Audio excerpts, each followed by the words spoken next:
All I wanna do is be with you, always be the light, things on you, star, sun, ocean, like things always there, oh,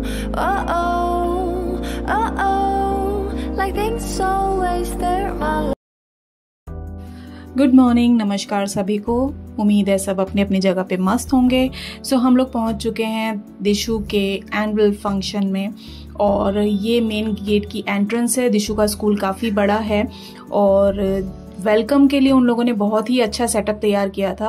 वहाँ पे exhibition type लगाई थी जिसमें बहुत अच्छी अच्छी paintings थी और एक मॉरल वैल्यू दिखा रही थी वो पेंटिंग्स। बहुत अच्छा लग रहा था। वहाँ पे एक एक पेंटिंग को मैंने देखा। ये वहाँ का मेन गेट था जहाँ से एंट्री थी। यहाँ से पेरेंट्स की एंट्री थी और जो चीफ गेस्ट थे उनकी एंट्री थी। सो हम लोग जब पहुँचे तो वहाँ पे बहुत सारी कुर्सियाँ थी क्योंकि हम लोग बहुत जल्दी पहुँच गए थे। हमें ये था कि काफ़ी भीड़ हो जाएगी। ये वहाँ का सेटअप था एनुअल फंक्शन का और सारी प्रिपरेशन हो रही थी। वहाँ पे माइक्स वगैरह चेक हो रहे थे, स्पीकर्स चेक हो रहे थे और ये देखिए हम लोग बैठे हैं आगे की 3rd सीट पर। हमें अच्छे से इजीली जगह मिल गई थी क्योंकि हम लोग टाइम पे पहुँच गए थे। और दिशु पहले अपनी बस में चली गई थी क्योंकि उसको पहले पहुँचना था। उसकी वहाँ पे प्रिपरेशन थी क्योंकि वो 2 चीज़ में पार्टिसिपेट कर रही थी। एक तो वो थी म्यूज़िकल इंस्ट्रूमेंट्स में और एक वो थी डांस में। तो ये देखिए यहाँ पे प्रिपरेशन चल रही है। ये वहाँ की स्टूडेंट्स थी जो कि 11th क्लास की थी और राजपूती पोशाक में आई थी। ये एंकर्स थी, वहाँ की एंकरिंग कर रही थी। एक हिंदी में बोल रही थी और एक इंग्लिश में ट्रांसलेट कर रही थी। जिसको हिंदी में सुनना था वो हिंदी में सुन रहा था, जिसको इंग्लिश में समझ में आया वो इंग्लिश में समझ रहा था। सो बहुत ही अच्छा था। एनुअल फंक्शन की सारी तैयारी बहुत अच्छी थी। ये देखिए दिशु स्टेज पर आ गई है और हारमोनियम प्ले कर रही है। तो हारमोनियम प्ले करने से पहले जो चीफ गेस्ट थे उनको वहाँ पे दीपोत्सव जो होता है वो करना था। दीप जो प्रज्वलित करते हैं तो उसकी तैयारी हो रही थी। ये देखिए यहाँ पे जो चीफ गेस्ट हैं और जो प्रिंसिपल है, वाइस प्रिंसिपल है, वो दीप जला रहे हैं। तो ये मेरा फर्स्ट टाइम था इस स्कूल में। ये मेरा फर्स्ट टाइम का एनुअल फंक्शन था। मैं न्यू स्टूडेंट हूँ यहाँ की और यहाँ पे काफ़ी सारे बच्चे थे जो मेरे साथ म्यूज़िकल इंस्ट्रूमेंट्स प्ले कर रहे थे और काफ़ी अलग अलग तरीके के थे इंस्ट्रूमेंट्स, जैसे Congo, harmonium, keyboard, tabla etcetera etcetera. और यहाँ पे मेरी मैम भी कीबोर्ड प्ले कर रही हैं और तबले पे बच्चों के हाथ भी बहुत अच्छे चल रहे थे। हारमोनियम पे भी, हारमोनियम में तो मैं एक्सपर्ट हूँ। हारमोनियम मेरे को बहुत अच्छे से बजाना आता और वो एक्सपर्ट मैं इस वजह से हूँ क्योंकि मेरे टीचर्स ने मुझे बहुत अच्छी ट्रेनिंग दी है। एक्चुअली मैं हारमोनियम भी बहुत अच्छा बजाती हूँ और कीबोर्ड भी बहुत अच्छा बजाती हूँ। 57 from science stream with 92%. Harit Sharma from class 12th. Payal Meena from 94 marks in physical education and 91 marks in economics.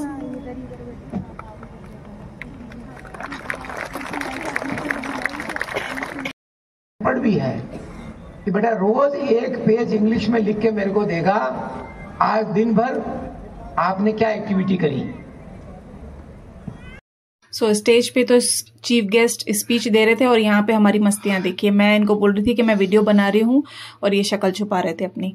मैं बोल रही थी हाथ हटाओ हटाओ हटाओ और हटा नहीं रहे थे। और ये देखिए कैसी मस्ती हो रही थी वहाँ पे।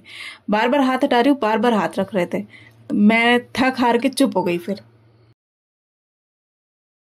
तो यहाँ पे 4 युगों के बारे में स्टोरी सुनाई जा रही थी, ड्रामा हो रहा था, एक्ट हो रहा था और वो 4 युग थे कल युग, द्वापर युग, त्रेता युग और सतयुग। इस कहानी में ये था कि एक दादाजी अपने पोते और पोतियों को इन 4 युगों के बारे में कहानी सुनाते हैं और ये कलयुग की परफॉर्मेंस हो रही है यहाँ पे। बहुत इनकी ड्रेस थोड़ी ऐसी सी थी कि उस पर लाइट्स लगा रखी हैं और ये डांस कल की थीम पर था और ये सारे बॉयज़ का डांस था। इसके बाद और गर्ल्स ने जिस थीम पर डांस किया था वो नारी शक्ति की थीम थी और इनका डांस में जो कोऑर्डिनेशन आ रहा था वो मैं क्या ही बोलूँ, बहुत ही अच्छा डांस था। कोऑर्डिनेशन भी बहुत अच्छा था और ड्रेस तो भाई लाइट जल रही है, ब्लैक कलर की ड्रेस है। पीछे वाले बॉयज़ ने ब्लू पहन रखी है। इतने सारे स्टंट्स हैं एंड मतलब बहुत हार्ड डांस था और हमने सिर्फ एक दिन के एनुअल फंक्शन के लिए पूरा 1 महीना मेहनत किया। हम सारे बच्चों ने, सारे टीचर्स ने। पढ़ाई बहुत कम हुई है अक्टूबर के महीने में क्योंकि एनुअल फंक्शन। सच में हम पेरेंट्स तो सिर्फ फंक्शन देखने पहुंच जाते हैं, लेकिन उसके पीछे ये बच्चे कितनी मेहनत करते हैं ये तो ये लोग ही जानते हैं। बच्चे ही नहीं, उनके टीचर्स भी बहुत मेहनत करते हैं बच्चों के लिए, क्योंकि एनुअल फंक्शन की तैयारी में बराबर कंट्रीब्यूशन ज़रूरी होता है, टीचर्स का भी और बच्चों का भी। उनके बीच में आपस में जो कंपैटिबिलिटी होती है वही एनुअल फंक्शन में झलकती है, क्योंकि टीचर्स डायरेक्शन देते हैं बच्चों को और उसके अकॉर्डिंग जो परफॉर्म करते हैं वो बच्चे करते हैं।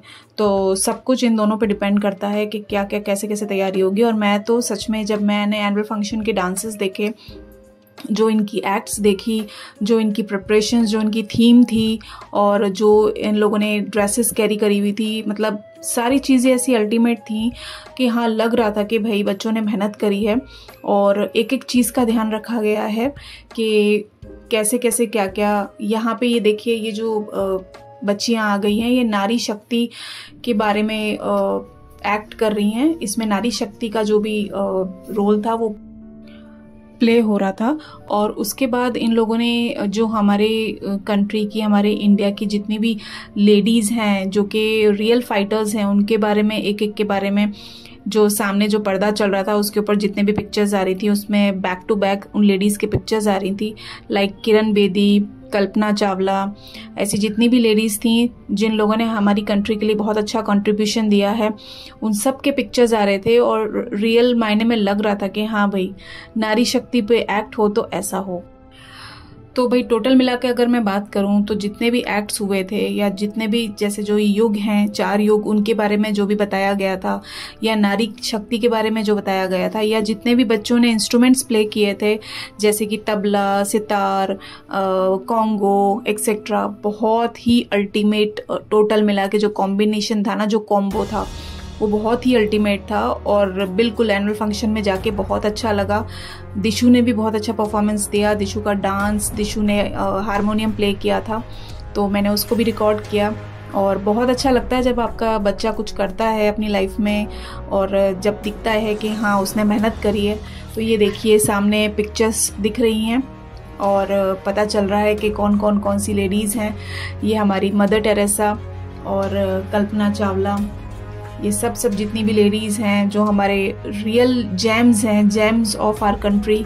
और ये आर्मी पे एक्ट हुआ था और आर्मी के बारे में, जो हमारी इंडियन आर्मी है उसके बारे में इसमें पूरा बताया गया था, डिस्क्रिप्शन दिया गया था। तो ये 11th क्लास की दीदी ने डांस किया था और इनके जो पैर चल रहे थे वो बिल्कुल बीट टू बीट चल रहे थे और कोऑर्डिनेशन सिर्फ इनका सबसे अच्छा था, क्योंकि इस साल हमारे 10th और 12th का डांस नहीं हुआ बिकॉज उनके बोर्ड्स होते हैं। तो 9th और 11th का हुआ था और इन दोनों क्लास का कोऑर्डिनेशन बहुत अच्छा था। I am proud to be an Indian. जब भी जहाँ भी हमारे इंडिया का झंडा फहराते हैं तो एक अलग सी फीलिंग दिल में आती है कि बिल्कुल we are proud to be an Indian. उसके बाद आए छोटे छोटे से प्यारे प्यारे से बच्चे स्टेज पर, इतनी प्यारी प्यारी सी ड्रेसेस पहन के बहुत क्यूट लग रहे थे। और उनके आते ही जो हुटिंग हुई है, जो पब्लिक, जितने भी पेरेंट्स आए थे सब लोगों ने इतना ज़ोर से शोर मचाया, क्योंकि बच्चे बहुत ही क्यूट लग रहे थे, बहुत प्यारे लग रहे थे, क्योंकि उनकी ड्रेसेस भी बहुत क्यूट लग रही थी और वो खुद भी बहुत प्यारे प्यारे से लग रहे थे, बिल्कुल टाइनी से। सो इतना मज़ा आ रहा था उनको डांस करते हुए देख के। तो सब लोग हुटिंग कर रहे थे, चिल्ला रहे थे कि कैरी ऑन, जोर से और जोर से। तो गाइस फाइनली जिसका इंतजार था वो स्टेज पे आ गई। मेरी बेटी, मेरी दिशु स्टेज पे आ गई और ये देखिए परफॉर्म कर रही है। बहुत अच्छा परफॉर्म किया था उसने। तो ये देखिए उसके डांस मूव्स। और मतलब मुझे कुछ नहीं पता कि मेरी परफॉर्मेंस कैसी हो रही है, मुझे होश नहीं है, बस मैं करे जा रही हूँ अपनी धुन में मस्त। और मतलब डायरेक्टर मैम भी स्माइल कर रही थी देख के, बस बोल रही थी थोड़ा एक्सप्रेशंस अच्छे दो, एक्सप्रेशन दोगे तो अच्छा होगा। और गाना भी बहुत अच्छा था, तो हमको काफ़ी मज़ा आया इस डांस को परफॉर्म करने में। और इसमें एंड मोमेंट पे काफ़ी मूव्स चेंज हुए, लेकिन फिर भी ये डांस वैसा ही था, एकदम प्यारा। जितने भी पेरेंट्स वहाँ पे जाते हैं सबसे पहले अपने बच्चों को ही ढूंढते हैं कि भाई हमारे बच्चे का परफॉर्मेंस कब होगा। सो फाइनली दिशु का जो परफॉर्मेंस थे वो 2 थे, जिसमें से जो दिशु ने हारमोनियम प्ले किया था वो तो पहले ही था, और ये दिशु का लास्ट परफॉर्मेंस था। तो हम लोग कब से सोच रहे थे कि हारमोनियम प्ले करने के बाद दिशु स्टेज पे आई नहीं, लेकिन फाइनली वो आ गई और उसका परफॉर्मेंस हो गया। तो हमें देख के बहुत ही अच्छा लगा, क्योंकि दिशु ने बहुत दिन से मेहनत करी थी, घर पे आके भी प्रैक्टिस करती थी वो सॉन्ग को चलाकर टीवी पे, यूट्यूब पे, और उसके बाद प्ले करती थी कि स्टेप्स वगैरह भूल नहीं जाए, और स्कूल से सीख के आती थी और घर पे देखती थी, करती थी कि भाई मैं कहीं कोई मिस तो नहीं कर रही।